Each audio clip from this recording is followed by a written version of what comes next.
Hello दोस्तों, स्वागत है आप सभी का अपने यूट्यूब चैनल एग्ज़ाम पीसी पर।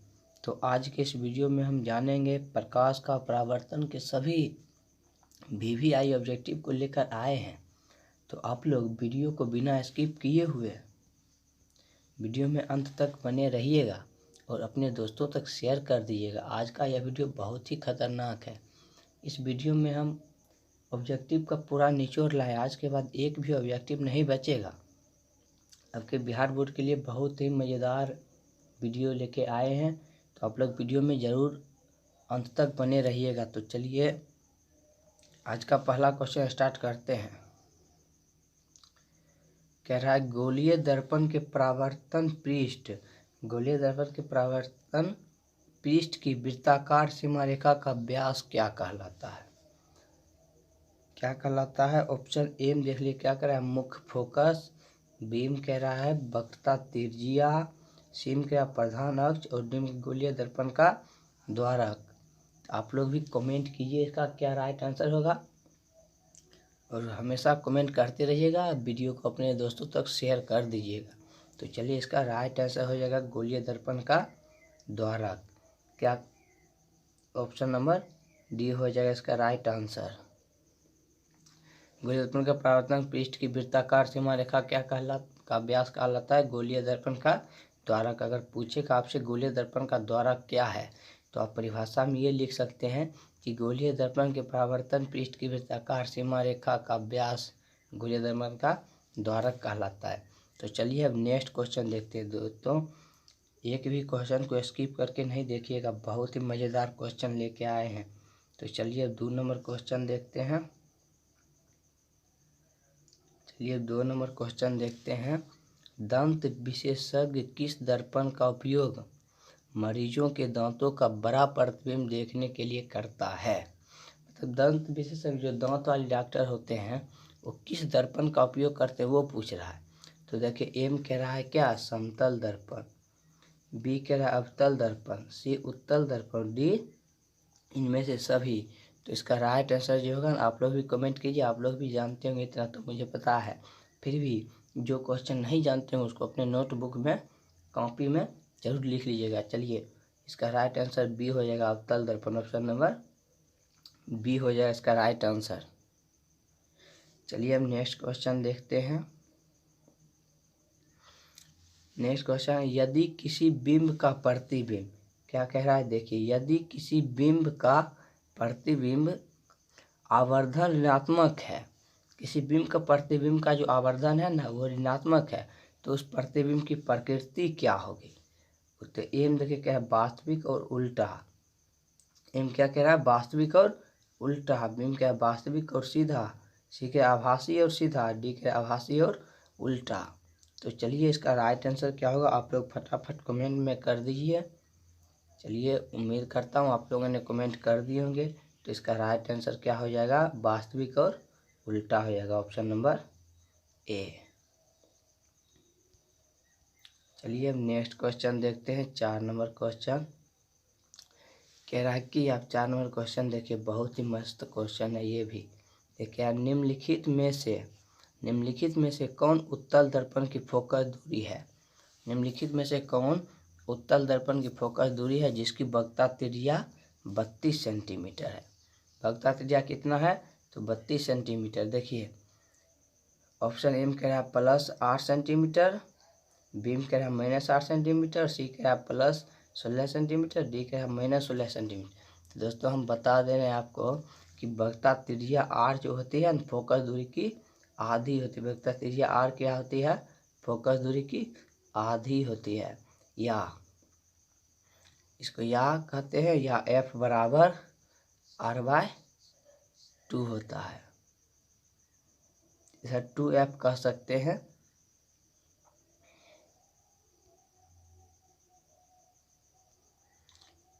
F बराबर क्या होता है, R/2 होता है, या R बराबर 2F कह सकते हैं। तो F पूछ रहा है, तो F पूछ रहा है तो R/2 होगा। तो R का मान है 32 और 2 यानी 16 हो जाएगा इसका राइट आंसर। अब देखते हैं, उत्तल दर्पण पूछा है तो प्लस में होगा और अवतल दर्पण पूछता तो माइनस में होता। तो उत्तल दर्पण में पूछा, इसीलिए ऑप्शन सी हो जाएगा इसका right answer. Plus 16 centimetre, option C हो जाएगा इसका राइट आंसर। तो चलिए अब नेक्स्ट क्वेश्चन देखते हैं, 5 नंबर क्वेश्चन।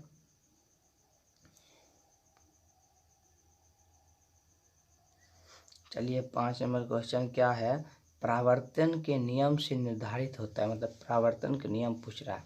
ऑप्शन एम देखिए कह रहा है, ऑप्शन एम क्या कह रहा है, आपतन कोण बराबर परावर्तन कोण, बी परावर्तन कोण बराबर अपवर्तन कोण, सी आपतन कोण बराबर विचलन कोण, और डी इनमें से कोई नहीं। तो इसका राइट आंसर जो होगा ना, आपतन कोण बराबर परावर्तन कोण होगा। ऑप्शन नंबर ए हो जाएगा राइट आंसर। 5 का राइट आंसर हो जाएगा ऑप्शन नंबर ए। तो चलिए अब नेक्स्ट क्वेश्चन देखते हैं। 6 नंबर क्वेश्चन है, हवा या निर्वात, हवा या निर्वात में प्रकाश की चाल होती है, हवा या निर्वात में प्रकाश की चाल कितनी होती है वो पूछ रहा है।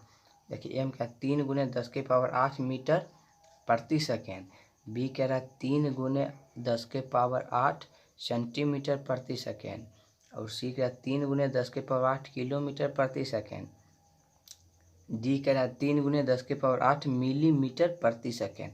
तो देखिए इसका राइट आंसर क्या होगा दोस्तों, आप लोग भी कमेंट कीजिए। चलिए इसका राइट आंसर हो जाएगा 3 × 10⁸ मीटर प्रति सेकेंड। ऑप्शन नंबर ए हो जाएगा राइट आंसर। याद रखिएगा दोस्तों, हवाई निर्वात में प्रकाश की चाल जो होती है ना, वो 3 × 10⁸ मीटर प्रति सेकेंड में होती है। तो चलिए अब नेक्स्ट क्वेश्चन देखते हैं। सिर्फ वीडियो में अंत तक बने रहिएगा, एक भी वीडियो को स्किप करके नहीं देखिएगा, नहीं तो आप पीछे रह जा सकते हैं, बहुत ही छूट सकता है आपका। चलिए अब 7 नंबर क्वेश्चन क्या है सो देखते हैं। प्रकाश किस तरंग का उदाहरण है, पूछा प्रकाश जो है ना वो किस तरंग की उदाहरण है। एम क्या ध्वनि तरंग का, बी क्या विद्युत चुम्बकीय तरंग का, सी परावैनी तरंग का, और डी प्रसरब तरंग का। तो चलिए 7 नंबर का क्या होगा राइट आंसर, आप लोग भी कमेंट कीजिए 7 नंबर का राइट आंसर क्या होगा। चलिए उम्मीद करता हूँ आप लोगों ने कमेंट कर दिए होंगे। तो अब हम बता दे रहा हूँ ये किसका उदाहरण है, किस तरंग का उदाहरण है, तो विद्युत चुम्बकीय तरंग का। ऑप्शन नंबर बी हो जाएगा इसका राइट आंसर। चलिए अब नेक्स्ट क्वेश्चन देखते हैं। कह रहा प्रकाश के परावर्तन के कितने नियम हैं। तो जी हाँ दोस्तों, आप लोग भी जानते ही होंगे प्रकाश के परावर्तन के कितने नियम हैं, फिर भी चलिए हम भी बता देंगे, लेकिन आप लोग कमेंट जरूर कर दीजिए कितने नियम हो। एम का 1, बी कह रहा है 2, सी 3, डी 4। तो चलिए इसका राइट आंसर जो होगा दोस्तों ऑप्शन नंबर बी हो जाएगा 2। प्रकाश के परावर्तन के कितने नियम हैं, तो 2 नियम है। ऑप्शन नंबर बी हो जाएगा राइट आंसर। चलिए अब नेक्स्ट क्वेश्चन देखते हैं। किस दर्पण में, कह रहा है किस दर्पण में बड़ा प्रतिबिंब बनता है। एक है असमतल, बी अवतल, सी उत्तल, और डी इनमें से कोई नहीं।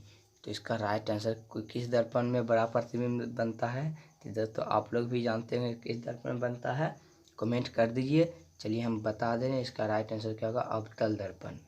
किस दर्पण में बनता है, तो अवतल दर्पण में। ऑप्शन नंबर बी हो जाएगा इसका राइट आंसर। चलिए अब नेक्स्ट क्वेश्चन देखते हैं।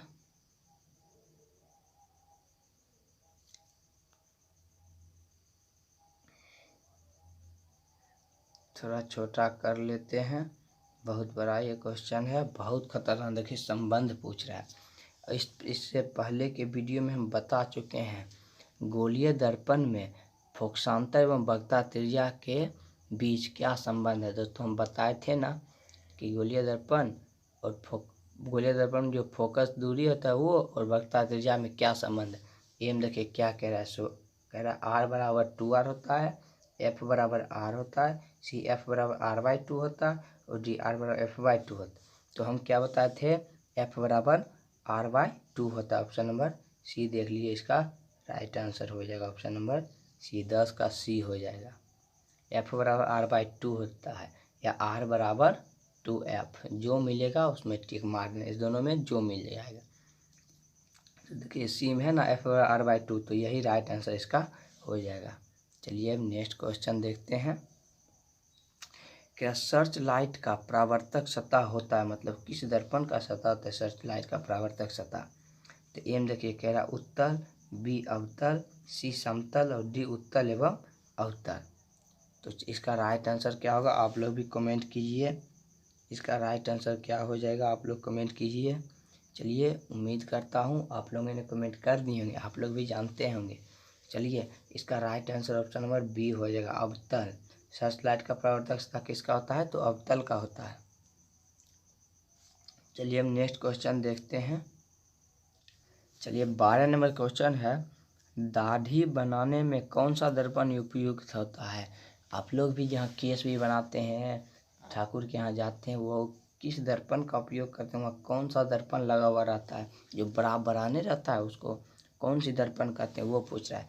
देखिए आप लोग जाते हैं पर कभी सोचे नहीं होंगे किस दर्पण है, तो चलिए आज जान लेते हैं वो किस दर्पण का रहता है, कौन सी दर्पण लगा हुआ रहता है। तो एम देखिए क्या है, समतल, बी उत्तल, सी अवतल और डी इनमें से कोई नहीं। आप लोग अगर जानते हैं तो कमेंट में लिख दीजिए इसका राइट आंसर क्या होगा, नहीं जानते हैं तो आप अपने कॉपी में लिख लीजिएगा ताकि छूटे नहीं। तो चलिए हम बता देता हूँ इसका राइट आंसर का अवतल। दाढ़ी बनाने में कौन सा दर्पण उपयुक्त होता है, तो सी ऑप्शन नंबर सी देखिए अवतल दर्पण उपयुक्त होता है, ऑप्शन नंबर सी में है। चलिए इसका right answer option number C हो जाएगा। अब नेक्स्ट क्वेश्चन देखते हैं, क्या दर्पण का सूत्र क्या होता है। दर्पण का सूत्र हम दोस्तों बता चुके हैं आप लोगों को, अगर नहीं देखे हैं तो मेरा पहला वीडियो जाकर देख लीजिएगा, उसमें दिया गया है। तो चलिए ऑप्शन पढ़ते हैं अब क्या है।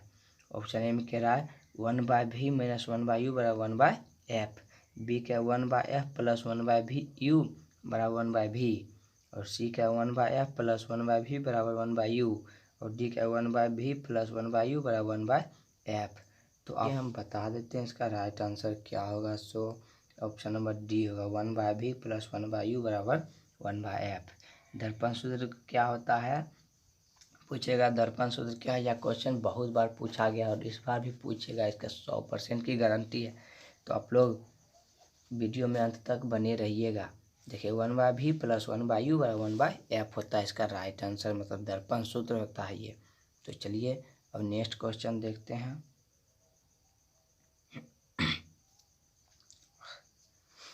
कह रहा है किस दर्पण में केवल आभासी प्रतिबिंब बनता है।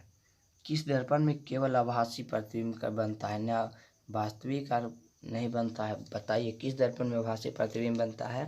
तो ऑप्शन एम देखिए, ऑप्शन पढ़िए। एम का समतल, बी अवतल, सी उत्तल और डी समतल तथा उत्तल। तो 14 नंबर का राइट आंसर क्या होगा आप लोग भी कमेंट कीजिए। चलिए इसका राइट आंसर हम बता देते हैं, आप लोग भी कमेंट कर दिए होंगे। तो समतल और उत्तल दर्पण जो है ना, उसमें केवल आभासी प्रतिबिंब बनता है, ऑप्शन नंबर डी हो जाएगा इसका राइट आंसर। चलिए अब नेक्स्ट क्वेश्चन देखते हैं।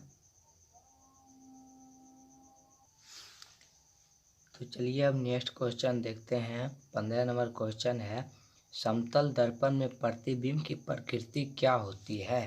दोस्तों समतल दर्पण क्या है पहले सो जानिए। समतल दर्पण जो है हम लोगों आप लोगों जो घर में यूज करते होंगे, केसार झाड़ने के लिए जब यूज किया जाता है, जो घर में लगाया जाता है, उसी को हम समतल दर्पण कहते हैं। क्या उसमें कभी देखिए उसमें वास्तविक नहीं है बनता है, वास्तविक बनता है दोस्तों, नहीं। वास्तविक और सीधा भी नहीं बनता है, वास्तविक और उल्टा, उसमें उल्टा दिखाई पड़ता है, नहीं ना दिखाई पड़ता है, हमेशा जैसा रहते हैं वैसा ही ना दिखाई पड़ता है। तो देखिए ऑप्शन डी में आभासी तथा बराबर, कौन सी होगी इसका राइट आंसर, आभासी तथा बराबर दिखती है उसमें, ऑप्शन नंबर डी। तो कहेगा समतल दर्पण में प्रतिबिंब की प्रकृति पूछेगा, क्या कहिएगा, आभासी तथा बराबर होती है। चलिए अब नेक्स्ट क्वेश्चन देखते हैं। नेक्स्ट क्वेश्चन कह रहा है से गोलीय दर्पण की फोकस दूरी उसकी वक्रता त्रिज्या की क्या होती है। दोस्तों हम अभी यह क्वेश्चन देखिए कितना बार पूछा है, सो देखिए ये लगा चौथा बार पूछा गया। इससे पहले भी हम 3 बार बता चुके हैं आप लोगों को। आप लोग नहीं देखें तो पीछे जाकर देख लीजिए, फिर यहाँ आइए। देखिए क्या होती है, तो और 2 गुनी होती है, नहीं होती है, 3 गुनी होती है, नहीं होती है, 3 गुनी भी नहीं, 4 गुनी भी नहीं, आधी होती है। क्या बताए थे दोस्तों, ऑप्शन नंबर ए आधी होती है। क्या बताए थे, आधी, एफ बराबर R/2। r/2 वक्रता त्रिज्या की आधी होती है। चलिए अब नेक्स्ट क्वेश्चन देखते हैं। नेक्स्ट क्वेश्चन 17 नंबर क्वेश्चन है, किसी वस्तु का आवर्धित काल्पनिक प्रतिबिंब बनता है, मतलब किस वस्तु का। तो ऑप्शन ए में देखिए अवतल दर्पण से, बी क्या समतल दर्पण से, सी उत्तल दर्पण से, सभी दर्पण से। तो इसका राइट आंसर क्या होगा आप लोग कमेंट कीजिए। 17 नंबर का राइट आंसर फिर भी हम बता देंगे। तो चलिए उम्मीद करता हूँ आप लोगों ने इसका कमेंट में कर दिए होंगे। तो इसका राइट आंसर जो होगा ना, किस आवर्धित पर काल्पनिक प्रतिबिंब बनता है वो अवतल दर्पण से। किससे? अवतल दर्पण से। ऑप्शन नंबर ए हो जाएगा इसका राइट आंसर। नेक्स्ट क्वेश्चन है, एक उत्तल दर्पण में बना प्रतिबिंब हमेशा होगा, मतलब उत्तल दर्पण में हमेशा कैसा प्रतिबिंब बनता है वो पूछ रहा है। तो आइए अब ऑप्शन देखते हैं। एक है वास्तविक और हरासित, बी काल्पनिक और हरासित, सी है वास्तविक और आवर्धित, डी काल्पनिक और आवर्धित। तो 18 नंबर का राइट आंसर क्या होगा आप लोग कमेंट कर दीजिए फटाफट। इसका राइट आंसर हो जाएगा काल्पनिक और हरासित। उत्तल दर्पण में बना प्रतिबिंब हमेशा होगा काल्पनिक और हरासित। चलिए हम नेक्स्ट क्वेश्चन देखते हैं। आप लोग वीडियो में अंत तक बने रहिएगा, एक भी वीडियो को स्किप नहीं कीजिएगा और अपने दोस्तों तक शेयर जरूर कीजिएगा। तो चलिए अब 19 नंबर क्वेश्चन है, ईंट है। ईंट क्या है? देखिए एक है पारदर्शी पदार्थ, अपारदर्शी पदार्थ, पारभासी पदार्थ और डी इनमें से कोई नहीं। तो इसका राइट आंसर क्या होगा आप लोग भी कमेंट कीजिएगा। क्या ईंट पारदर्शी होता है? ईंट के आर पार देखते हैं? नहीं देखते हैं। अपारदर्शी होता है? अपारदर्शी तो मतलब इस पार से उस पार नहीं ना देखते हैं, तो नहीं देखते हैं। तो चलिए इसका राइट आंसर का ऑप्शन नंबर बी अपारदर्शी पदार्थ है। ईंट क्या है? अपारदर्शी पदार्थ है। इसके इस पार से उस पार दिखाई नहीं दे सकता है। पारदर्शी मतलब होता है इस पार से उस पार दिखाई दे दे, और पारभासी मतलब होता है थोड़ा बहुत दिखाई, लेकिन अपारदर्शी मतलब थोड़ा भी नहीं। ओ मतलब होता है नहीं। तो चलिए अब नेक्स्ट क्वेश्चन देखते हैं। 20 नंबर क्वेश्चन है, हमारी आँखें, मतलब हम लोग जो आँख है ना वो देख सकती है, वे वस्तुएं होती है। हमारी आँखें जो देख सकती है वे वस्तुएं होती है। एम क्या? दीप्तिमान, प्रदीप्त, सी क्या? दीप्त और दीप्त या प्रदीप्त, तीन में से कोई नहीं। तो 20 का राइट आंसर क्या होगा दोस्तों आप लोग कमेंट कीजिए। हमारी आंखें तो दोनों वस्तु देखती है, दीप्तिमान वस्तु और दीप्ति या प्रदीप्त। क्या होता है? दीप्त या प्रदीप्त एक ही को कहते हैं। तो इसका right answer option number C हो जाएगा। चलिए अब नेक्स्ट क्वेश्चन देखते हैं। 21 नंबर क्वेश्चन देखते हैं। एक मनुष्य, देखिए क्या कह रहा है, एक मनुष्य समतल दर्पण की 3 मीटर प्रति सेकंड की चाल से आ रही है। तो मनुष्य को दर्पण में अपना प्रतिबिंब किस चाल से आता हुआ प्रतीत होगा? वो 3 मीटर प्रति सेकंड से आएगा तो समतल दर्पण में कितने स्पीड से आता हुआ दिखाई पड़ेगा वो पूछ रहा है।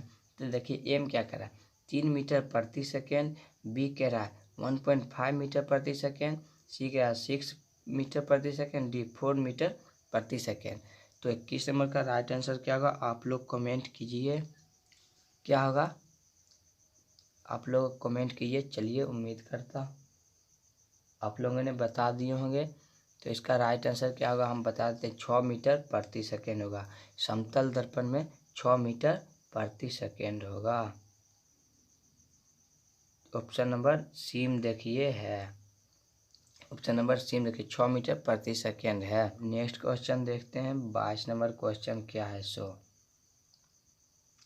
क्या संयुग्मी फोकस संभव है केवल, मतलब संयुग्मी फोकस है किस दर्पण में केवल से संभव है वो पूछा। एम कह रहा है उत्तल दर्पण में, बी अवतल दर्पण में, सी समतल दर्पण में, डी साधारण कांच में। तो 22 नंबर का राइट आंसर क्या होगा आप लोग कमेंट कीजिए फटाफट। चलिए आप लोगों ने कमेंट कर दिए होंगे। इसका राइट आंसर हो गया ऑप्शन नंबर बी अवतल दर्पण में केवल संभव है। ऑप्शन नंबर बी हो जाएगा इसका राइट आंसर। चलिए अब नेक्स्ट क्वेश्चन देखते हैं। 23 नंबर क्वेश्चन की ओर चलते हैं। जी हाँ दोस्तों, देखिए कितना खतरनाक क्वेश्चन है। फिर ये क्वेश्चन पूछ दिया, एक बार तो बता चुके हैं फिर पूछ दिया, तो चलिए फिर बनाते हैं। यह क्वेश्चन बहुत ही खतरनाक है, कई बार पूछा गया, किस तरह से पूछेगा। देखते हैं कितना बार जो है, 5वां बार है। तो इस तरह का क्वेश्चन घुमा घुमा कर बहुत पूछता है, तो आप लोग एक बार याद कर लीजिए, पूरा याद रहेगा। चलिए पढ़ते हैं क्वेश्चन क्या है। एक उत्तल दर्पण की फोकस दूरी पूछा है। फोकस दूरी कितनी है? 20 सेंटीमीटर है। तो उसकी वक्रता त्रिज्या, क्या फोकस दूरी 20 सेंटीमीटर, वक्रता त्रिज्या कितनी होगी? तो आप लोगों को बता चुके हैं, फोकस दूरी F बराबर क्या होता है? R/2। तो R बराबर 2F होगा, तो 2F हो जाएगा, R बराबर 2F। R बराबर 2F हुआ, वक्रता त्रिज्या क्या होगी? तो R बराबर 2F। तो R बराबर हो जाएगा 2 गुने F का मान कितना दिया गया है? तो 20, तो बराबर 40 सेंटीमीटर हो जाएगा। कितना होगा? 40 सेंटीमीटर। तो इसका देखिए ऑप्शन किस में है। ए में है 10 सेंटीमीटर, बी में है 15 सेंटीमीटर, सी 20 और डी 40। राइट आंसर क्या हो जाएगा? Option number D, 40 centimetre. देखो ऑप्शन नंबर डी में है 40 सेंटीमीटर। चलिए अब नेक्स्ट क्वेश्चन देखते हैं। चलिए 24 नंबर क्वेश्चन क्या है सो देखते हैं। यदि किसी वस्तु को एक दर्पण के सामने निकट रखने पर प्रतिबिंब सीधा बने, किंतु दूर रखने पर उल्टा प्रतिबिंब बने, तो वह दर्पण होगा। एम क्या है? समतल दर्पण, बी अवतल दर्पण, सी उत्तल दर्पण, डी समतल या उत्तल दर्पण। तो इसका राइट आंसर क्या होगा? आप लोग कमेंट कीजिए, तब तक हम लोग वेट करता हूँ। चलिए उम्मीद करता हूँ आप लोगों ने कमेंट कर दिए होंगे। तो इसका राइट आंसर बता दे रहे हैं। इसका राइट आंसर क्या होगा? Option number B. देख लीजिए ऑप्शन नंबर बी में है अवतल दर्पण। तो इसका राइट आंसर हो जाएगा अवतल दर्पण। देखिए इस तरह से रहता है अवतल दर्पण, बाहर की ओर, और इधर रहता है उत्तल दर्पण। इस तरह से बना दीजिएगा, ये हो जाएगा उत्तल दर्पण। चलिए अब नेक्स्ट क्वेश्चन देखते हैं। जी हाँ दोस्तों, अगर आप लोगों ने इस चैनल को सब्सक्राइब नहीं किए होंगे तो सब्सक्राइब कर लीजिएगा और अपने दोस्तों तक शेयर ज़रूर कर दीजिएगा। चलिए अब नेक्स्ट क्वेश्चन देखते हैं, थोड़ा बड़ा कर लेते हैं। चलिए अब देखते हैं 25 नंबर क्वेश्चन देखते हैं। कह रहा है किसी दर्पण के सामने आप चाहे जितनी दूरी पर खड़े हो, मतलब किसी दर्पण के सामने आप जितने भी दूरी पर खड़े हो, आपका प्रतिबिंब सीधा बनता है। संभवतः दर्पण है, मतलब कहीं भी आप खड़ा हो जाइए उसका प्रतिबिंब हमेशा सीधा बनेगा। वो दर्पण कौन सा है सो पूछा है। यानी कि केवल समतल दर्पण, केवल अवतल दर्पण, केवल उत्तर, डी में समतल या उत्तल। तो इसका राइट आंसर क्या होगा? आप लोग कमेंट कीजिए। चलिए आप लोग कमेंट कीजिए फटाफट। तो चलिए उम्मीद करता हूँ आप लोगों ने कमेंट कर दिए होंगे। तो इसका राइट आंसर हो जाएगा ऑप्शन नंबर डी, समतल या उत्तर। ऑप्शन नंबर डी हो जाएगा इसका राइट आंसर। चलिए अब नेक्स्ट क्वेश्चन देखते हैं। चलिए 26 नंबर देख लीजिए। यदि किसी वस्तु को एक दर्पण के सम्मुख किसी भी दूरी पर रखने पर उस वस्तु का प्रतिबिंब सदैव सीधा और छोटा बनता हो, वह दर्पण है। तो वह दर्पण कौन सा होगा सो पूछा। ऑप्शन एम देखिए समतल, बी उत्तल, सी अवतल, डी इनमें से कोई नहीं। तो आप लोग कमेंट कीजिए 26 नंबर का राइट आंसर क्या होगा। चलिए उम्मीद करता हूँ आप लोगों ने कमेंट कर दिए होंगे। अगर आप लोग नहीं जानते हैं तो अपने कॉपी में ज़रूर लिख लीजिएगा। चलिए इसका राइट आंसर हो जाएगा उत्तल। ऑप्शन नंबर बी उत्तल। चलिए अब नेक्स्ट क्वेश्चन देखते हैं। 27 नंबर क्वेश्चन देखिए क्या है सो। क्या उत्तल दर्पण से प्रतिबिंब सदैव बनता है? उत्तल दर्पण से हमेशा कैसा प्रतिबिंब सो पूछा है। देखिए एम क्या है? वक्रता केंद्र तथा फोकस के बीच, बी क्या? वक्रता केंद्र तथा अनंतता के बीच, सी ध्रुव तथा फोकस के बीच, डी कहीं भी बन सकता है। तो 27 नंबर का राइट आंसर क्या होगा? आप लोग कमेंट कर दीजिए। चलिए इसका राइट आंसर हो जाएगा ध्रुव तथा फोकस के बीच। ऑप्शन नंबर सी, 27 का सी हो जाएगा राइट आंसर। चलिए अब नेक्स्ट क्वेश्चन देखते हैं 28 नंबर क्वेश्चन। किसी वस्तु को हम तभी देख पाते हैं जब वह वस्तु प्रकाश को क्या करता है। ऑप्शन ए देखिए अवशोषित करता है, परावर्तित करता है, वर्तित करता है, परावर्तित या अपवर्तित करता है। तो 28 नंबर का क्या हो जाएगा राइट आंसर, आप लोग कमेंट कीजिए फटाफट। क्या करता है, किसी वस्तु को हम तभी ना देखते हैं जब उससे वस्तु टकरा कर हमारे आंखों तक पहुंचती है। ऑप्शन नंबर बी में देखिए परावर्तित है। परावर्तित मतलब क्या होता है, वहां से टकरा कर वस्तु पर प्रकाश टकराता है, वह प्रकाश फिर रिटर्न मेरे आंखों तक आता है, तब ना उसको कहते हैं परावर्तित हो गया, उस वस्तु को हम देख लिए। चलिए ऑप्शन नंबर बी हो जाएगा राइट आंसर। चलिए अब नेक्स्ट क्वेश्चन देखते हैं। 29 नंबर क्वेश्चन है। 29 नंबर क्वेश्चन देखिए, किसी दर्पण में वास्तविक प्रतिबिंब नहीं बन सकता है। मतलब किस दर्पण में वास्तविक प्रतिबिंब कभी नहीं बनेगा। ऑप्शन ए में देखिए समतल, बी अवतल, डी समतल तथा अवतल, डी सभी दर्पण में। तो 29 नंबर का राइट आंसर क्या होगा, आप लोग कमेंट कीजिए। देखिए कौन सा दर्पण होगा, समतल दर्पण में कभी भी वास्तविक प्रतिबिंब बनेगा नहीं बनेगा। ऑप्शन नंबर ए हो जाएगा राइट आंसर। दोस्तों आप अपने घरों में जो ऐनक या दर्पण लगाए हैं, जिसको आईना भी हम लोग कहते हैं अपने बोलचाल की भाषा में है, तो उसमें खड़ा होते हैं तो कभी भी उल्टा दिखाई पड़ते हैं, आप नहीं ना दिखाई पड़ते हैं, तो इसीलिए इसका समतल दर्पण हो जाएगा। चलिए अब नेक्स्ट क्वेश्चन देखते हैं। चलिए अब 30 नंबर क्वेश्चन है, अवतल दर्पण के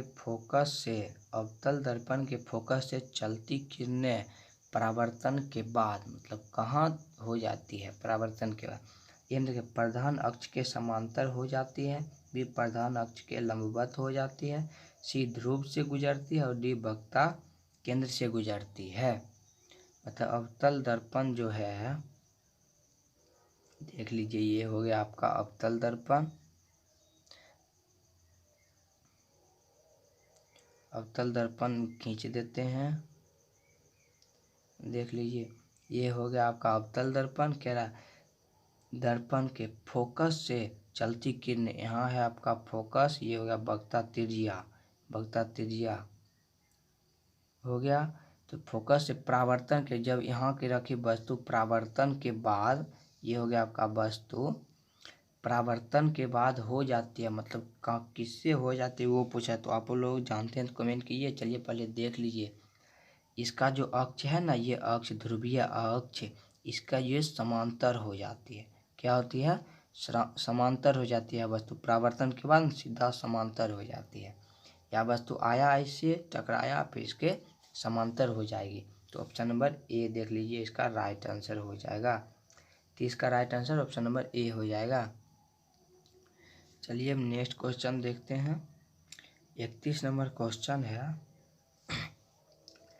क्या समतल दर्पण में बने प्रतिबिंब को पर्दे पर उतारा जा सकता है। ऑप्शन में देखिए हाँ, बी नहीं, सी निश्चित तौर पर कहना कठिन है, और डी में से कोई नहीं। देखिए निश्चित तौर पर कहना कठिन है, कैसे लिखा है, तो चलिए कोई बात नहीं है, अपने बोलचाल की भाषा में कुछ भी बोल सकते हैं।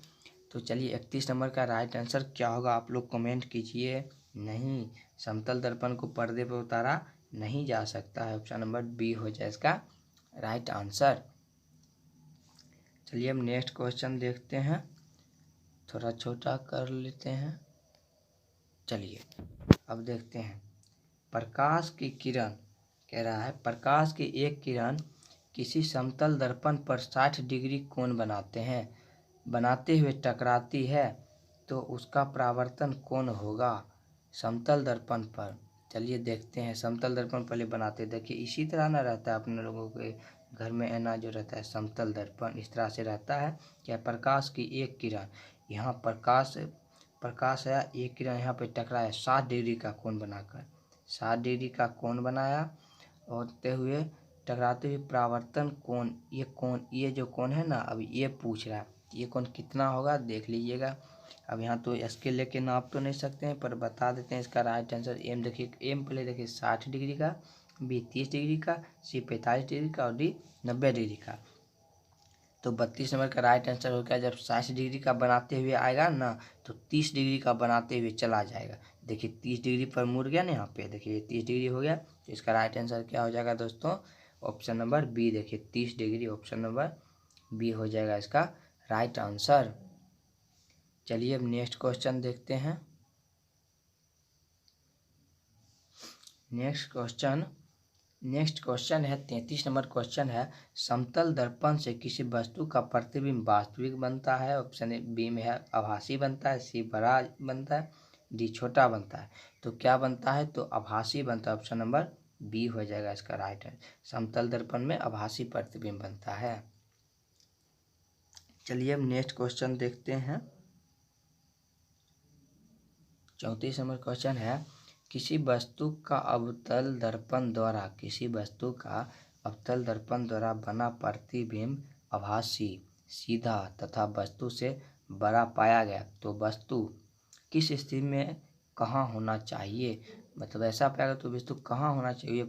एम देखिए क्या कह रहा है, मुख्य फोकस तथा वक्ता केंद्र के बीच, बी क्या वक्ता केंद्र पर, सी वक्ता केंद्र से परे, डी दर्पण के ध्रुव तथा मुख्य फोकस के बीच।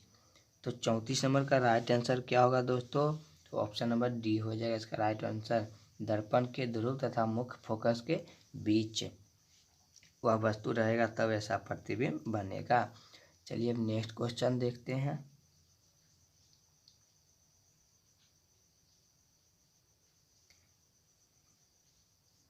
35 नंबर क्वेश्चन है, निम्नलिखित में किस दर्पण द्वारा किसी वस्तु का वास्तविक प्रतिबिंब मिल सकता है? तो किस दर्पण में वास्तविक प्रतिबिंब मिलता है? ऑप्शन देखिए, उत्तल दर्पण द्वारा, बी समतल दर्पण, डी अवतल दर्पण, डी में से कोई नहीं। तो 35 नंबर का राइट आंसर क्या होगा? इतना बार हम बता चुके तो आप लोग कमेंट कीजिए जरूर।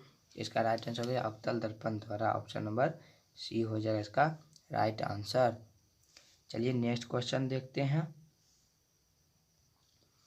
चलिए 36 नंबर क्वेश्चन है, उत्तल दर्पण द्वारा बना प्रतिबिंब होता है। मतलब उत्तल दर्पण द्वारा कैसा प्रतिबिंब बनता है? ऑप्शन ए हमेशा सीधा, बी कह रहा हमेशा उल्टा, सी कह रहा सीधा भी और उल्टा भी, डी कह रहा इनमें सभी गलत है। तो इसका राइट आंसर हो जाएगा ऑप्शन नंबर ए हमेशा सीधा। ऑप्शन नंबर ए हो जाएगा राइट आंसर। चलिए अब नेक्स्ट क्वेश्चन देखते हैं। 33 नंबर क्वेश्चन, अवतल दर्पण में कह रहा अवतल दर्पण में आवर्धित काल्पनिक प्रतिबिंब बनाने के लिए वस्तु को कहाँ रखना पड़ेगा? मतलब कहाँ रखा जाता है? तो एक है फोकस पर, बी क्या फोकस के अंदर, सी वक्ता केंद्र से परे, डी वक्ता केंद्र और फोकस के बीच। तो 37 नंबर का राइट आंसर क्या होगा? आप लोग कमेंट कीजिए। चलिए आप लोगों ने कमेंट कर देंगे तो हम बता देते हैं, इसका राइट आंसर हो जाएगा फोकस के अंदर। ऑप्शन नंबर बी हो जाएगा, फोकस के अंदर रखना पड़ेगा। चलिए अब नेक्स्ट क्वेश्चन देखते हैं। 38 नंबर क्वेश्चन, एक गोलीय दर्पण द्वारा बना प्रतिबिंब का आवर्धन ऋणात्मक हो तो प्राप्त प्रतिबिंब क्या होगा? एम क्या उल्टा होगा, बी सीधा होगा, सी कह रहा है सीधा भी हो सकता है उल्टा भी, और डी में से सभी गलत है। तो इसका राइट आंसर क्या होगा? 38 नंबर का राइट आंसर आप लोग कमेंट कीजिए। देखिए क्या कह रहा है, प्रतिबिंब आवर्धन ऋणात्मक होगा तो उल्टा ही बनेगा, उल्टा होगा तभी तो ऋणात्मक जाएगा। ऑप्शन नंबर ए हो जाए इसका राइट आंसर। पहले देखिए क्वेश्चन को एक एक अक्षर को, एक एक शब्द को अच्छा से पढ़िए, देखिए आंसर मिल जाएगा आपको खुद ही। तो चलिए अब नेक्स्ट क्वेश्चन देखते हैं। 39 नंबर क्वेश्चन है, साइड मिरर के रूप में उपयोग होता है। साइड मिरर के रूप में कौन से दर्पण, कौन सी लेंस का उपयोग? देखिए इसमें लेंस पूछा, कौन सी लेंस का उपयोग करते हैं? जो गाड़ी चलाते हैं उसके बगल में जो आईना रहता है वो कौन सी लेंस की रहता है? एक कह रहा उत्तल लेंस, बी कह रहा अवतल लेंस, सी कह रहा दोनों, डी कह रहा इनमें से कोई नहीं। तो साइड मिरर के रूप में कौन सा रहता है? तो उत्तल लेंस रहता है। ऑप्शन नंबर ए हो जाएगा इसका राइट आंसर। चलिए अब नेक्स्ट क्वेश्चन देखते हैं। 40 नंबर क्वेश्चन, सोलर कुकर में व्यवहार किया जाता है। एम क्या अवतल दर्पण का, बी उत्तल दर्पण का, सी समतल दर्पण का, डी पारवलयिक दर्पण का। तो सोलर कुकर में कौन सी दर्पण का व्यवहार किया जाता है? तो चलिए इसका राइट आंसर क्या होगा? आप लोग कमेंट कीजिए। अवतल दर्पण का, ऑप्शन नंबर ए इसका राइट आंसर हो जाएगा। चलिए अब नेक्स्ट क्वेश्चन देखते हैं। 41 नंबर क्वेश्चन है, सर्च लाइट का परावर्तक सतह होता है। एम कह रहा उत्तल, बी कह रहा अवतल, सी समतल, डी उत्तल और अवतल। तो चलिए आप लोगों ने कमेंट कीजिए, इसका राइट आंसर क्या होगा? चलिए, उम्मीद करता हूँ आप लोगों ने कमेंट कर दिए होंगे। तो इसका राइट आंसर हम बता देते हैं, हो जाएगा अवतल। सर्च लाइट का परावर्तक सतह क्या होता है? अवतल होता है। ऑप्शन नंबर बी हो जाएगा। चलिए अब नेक्स्ट क्वेश्चन देखते हैं। चलिए क्या कह रहा है, प्रकाश की किरणें, मतलब प्रकाश की जो किरण वो गमन करती है किस रेखा में, वो पूछा। देखिए, एम क्या सीधी रेखा में, बी टेढ़ी रेखा में, सी किसी भी दिशा में, और डी उपर्युक्त सभी। तो प्रकाश की जो किरणें होती है वो किस रेखा में गमन करती है, कैसी गमन करती है, आप लोग जानते होंगे। फटाफट इसका ऑप्शन मारिए। ऑप्शन नंबर ए, देखिए सीधी रेखा में। ऑप्शन नंबर ए हो जाएगा राइट आंसर। चलिए अब नेक्स्ट क्वेश्चन देखते हैं। 43 नंबर क्वेश्चन है, प्रकाश तरंग उदाहरण है। प्रकाश तरंग किस तरंग की उदाहरण है वो पूछा। एम देखिए ध्वनि तरंग का, बी विद्युत चुम्बकीय तरंग का, सी पराबैंगनी तरंग का, और डी पराश्रव्य तरंग का। तो 43 नंबर का राइट आंसर क्या होगा, आप लोग कमेंट कीजिए। चलिए, उम्मीद करता हूँ आप लोगों ने कमेंट कर दिए होंगे। तो इसका राइट आंसर हम बता देते हैं। ऑप्शन नंबर बी विद्युत चुम्बकीय तरंग का उदाहरण है प्रकाश तरंग। ऑप्शन नंबर बी हो जाएगा इसका राइट आंसर। यहाँ दोस्तों वीडियो में अंत तक जरूर बने रहिएगा। बहुत ही पूरा ऑब्जेक्टिव का निचोड़ लाया हूँ। आज के बाद इस चैप्टर से एक भी दिक्कत नहीं होगा, एक भी ऑब्जेक्टिव नहीं छूटेगा। तो वीडियो में अंत तक जरूर बने रहिएगा और अपने दोस्तों तक शेयर जरूर कर दीजिएगा। चलिए नेक्स्ट क्वेश्चन देखते हैं। काल्पनिक प्रतिबिंब हमेशा कैसा होता है ये पूछ रहा है। एम कह रहा है सीधा होता है, बी औंधा होता है, सी उल्टा होता है, और डी तिरछा होता है। तो काल्पनिक प्रतिबिंब हमेशा कैसा होता है, तो हमेशा ऑप्शन नंबर एम देखिए सीधा होता है। कैसा होता है, ऑप्शन नंबर ए सीधा होता है। काल्पनिक प्रतिबिंब हमेशा सीधा होता है। इसका राइट आंसर होगा ऑप्शन नंबर ए है। काल्पनिक प्रतिबिंब हमेशा सीधा होता है। चलिए नेक्स्ट क्वेश्चन देखते हैं। 45 नंबर क्वेश्चन है, समतल दर्पण में प्रतिबिंब का आवर्धन होता है। एम का 1 से कम, बी का 1 से ज़्यादा, सी 1 के बराबर, और डी 0। तो समतल दर्पण में प्रतिबिंब का आवर्धन कितना होता है, तो आप लोग जानते हैं तो कमेंट कीजिए। चलिए, उम्मीद करता हूँ आप लोगों ने कमेंट कर दिए होंगे। तो समतल दर्पण में जो प्रतिबिंब होता है, प्रतिबिंब का जो आवर्धन होता है ना, वो 1 के बराबर होता है। ऑप्शन नंबर सी हो जाएगा इसका राइट आंसर। चलिए अब 46 नंबर क्वेश्चन देखते हैं। क्वेश्चन को जरा छोटा कर लेते हैं। चलिए हो गया। अब 46 नंबर क्वेश्चन आइए पढ़ते हैं। 46 नंबर क्वेश्चन है, उत्तल दर्पण में परावर्तक सतह पर लंबवत गिरती किरणें फोकस पर क्या होता है। एम का अभिसरित होता है, बी अपसारित होता है, सी समांतर हो जाती है, और डी अपसारित हो तो लगती है। लगता है ये गलत बात है। चलिए 46 नंबर का राइट आंसर क्या होगा, आप लोग कमेंट कीजिए। चलिए, उम्मीद करता हूँ आप लोगों ने कमेंट कर दिए होंगे। तो इसका राइट आंसर क्या हो जाएगा, अपसारित हो तो लगती है, मतलब अपसारित की तरह लगती है। ऑप्शन नंबर डी हो जाएगा इसका राइट आंसर। चलिए अब नेक्स्ट क्वेश्चन देखते हैं। 47 नंबर क्वेश्चन क्या कह रहा है, गोलीय दर्पण में परावर्तन के नियम का पालन मतलब नहीं होता है, क्या होता है वो पूछा। एम क्या नहीं होता है, बी होता है, सी दर्पण की प्रकृति के अनुसार होता है, डी वहाँ विसरित परावर्तन होता है। तो इसका राइट आंसर क्या होगा, 47 नंबर का right answer option number B, गोलीय दर्पण में परावर्तन के नियम का पालन होता है। ऑप्शन नंबर बी हो जाएगा इसका राइट आंसर। चलिए अब नेक्स्ट क्वेश्चन देखते हैं। चलिए अब 49 नंबर क्वेश्चन देखिए, अनंत पर स्थित किसी बिंब का प्रतिबिंब, अनंत पर स्थित किसी बिंब का प्रतिबिंब अवतल दर्पण के फोकस पर बनता है, उसका आवर्धन क्या होगा। अनंत देखिए पहले अवतल दर्पण ये हो गया, ये हो गया अवतल दर्पण। और कह रहा है अनंत पर वस्तु स्थित है, यहाँ वस्तु है स्थित, ये हो गया आपका सब्जेक्ट यानी वस्तु। और फोकस पर बनती, इसका प्रतिबिंब जो होती है यहाँ बनती है, फोकस पर बनती है। फोकस पर बन गया तो पूछ रहा है इसका आवर्धन क्या होगा। आवर्धन एम देखे कर एम बराबर 0 होगा, एम 1 से छोटा होगा, एम 1 से बड़ा होगा, m बराबर 1 होगा। तो इसका राइट आंसर क्या होगा वो पूछ रहा है, तो आप लोग कमेंट कर दीजिए। m बराबर 0 हो जाएगा इसका right answer, option number A हो जाएगा इसका राइट आंसर। चलिए 50 नंबर क्वेश्चन देखते हैं। मोटर गाड़ी के चालक के सामने लगा रहता है, मोटर गाड़ी के चालक के सामने कौन सी दर्पण रहता है? एक है समतल, बी उत्तल और सी अवतल, डी एक पतला लेंस। तो 50 नंबर का राइट आंसर क्या होगा? तो उत्तल दर्पण लगा रहता है। जो गाड़ी चलाते हैं, मोटर गाड़ी जो चलाते हैं उसके सामने जो रहता है वो कौन सी दर्पण रहता है? तो उत्तल दर्पण, ऑप्शन नंबर बी हो जाएगा इसका राइट आंसर।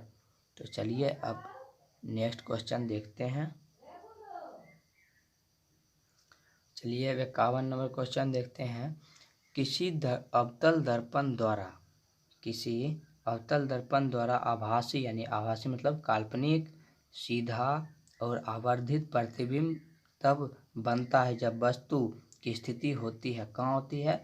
एम क्या वक्ता केंद्र पर, बी वक्ता केंद्र से परे, सी फोकस क्या रहा है? फोकस और वक्ता केंद्र के बीच, और डी देखिए क्या कह रहा है। सो डी कह रहा है दर्पण और ध्रुव उसके फोकस के बीच। तो 51 नंबर का राइट आंसर क्या हो जाएगा? आप लोग कमेंट कीजिए। ऑप्शन नंबर डी हो जाएगा इसका राइट आंसर, दर्पण और ध्रुव और उसके फोकस के बीच, ऑप्शन नंबर डी। चलिए अब नेक्स्ट क्वेश्चन देखते हैं। 52 नंबर क्वेश्चन देखते हैं। एक अवतल दर्पण में वस्तु की स्थिति फोकस और ध्रुव के बीच हो तो प्राप्त प्रतिबिंब होगा। तो देखिए पहले अवतल दर्पण पढ़ लीजिए। ये अवतल दर्पण हो गया आपका, ये अवतल दर्पण हो गया। और क्या कह रहा है? सो देखिए वस्तु मतलब फोकस यहाँ हो गया एफ, यहाँ हो गया आर, और ध्रुव के बीच ये हो गया आपका ध्रुव। तो प्राप्त ध्रुव के बीच क्या करें? फोकस और ध्रुव के बीच यहाँ वस्तु है आपका, प्रतिबिंब कैसा बनेगा वो पूछ रहा है। तो यहाँ से आएगा तो एम क्या है? वास्तविक और बड़ा, बी क्या है? वास्तविक, और सी क्या है? आभासी, काल्पनिक और बड़ा, और डी कह रहा है आभासी और छोटा। तो इसका राइट आंसर क्या हो जाएगा? 52 का right answer option number C होएगा। देख लीजिए क्वेश्चन, ये सी हो जाएगा, आभासी और बड़ा बनेगा, आभासी और बड़ा बनेगा इसका राइट आंसर। चलिए हम नेक्स्ट क्वेश्चन देखते हैं। 53 नंबर क्वेश्चन है। अवतल दर्पण की फोकस दूरी उसकी वक्ता त्रिज्या की क्या होती है? अभी तुरंत बताए थे। एम क्या दुगुनी होती है, बी आधी होती है, सी चौथाई और डी बराबर होती है।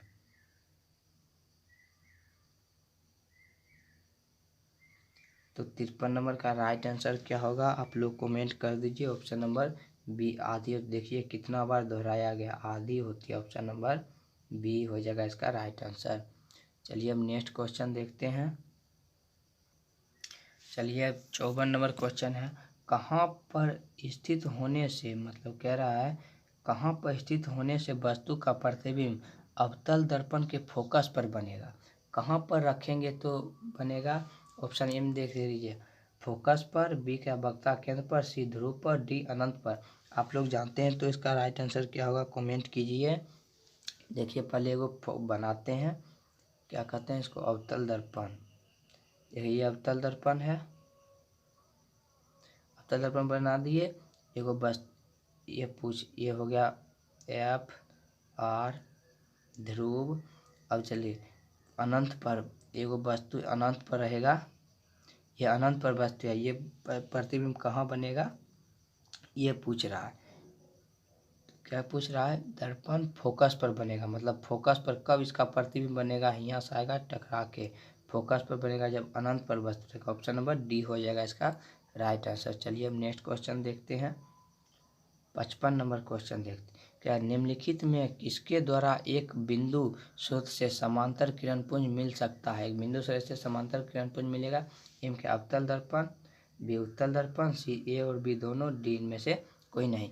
तो 55 नंबर का जो राइट आंसर होगा दोस्तों आप लोग कमेंट कीजिए। चलिए उम्मीद करता हूँ आप लोगों ने कमेंट कर दिए होंगे। तो इसका राइट आंसर हो जाएगा अवतल दर्पण, ऑप्शन नंबर ए हो जाएगा इसका राइट आंसर। चलिए हम नेक्स्ट क्वेश्चन देखते हैं।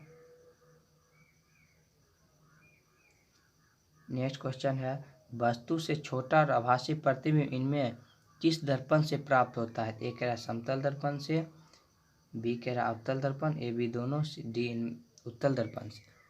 तो 56 नंबर का राइट आंसर क्या होगा आप लोग कमेंट कीजिए। ऑप्शन नंबर डी हो जाएगा, उत्तल दर्पण से इसका राइट आंसर। चलिए आज का वीडियो यहीं पे समाप्त करते हैं। आप लोग चैनल को सब्सक्राइब कर लीजिएगा और वीडियो को ज़्यादा से ज़्यादा शेयर कीजिएगा। चलिए धन्यवाद।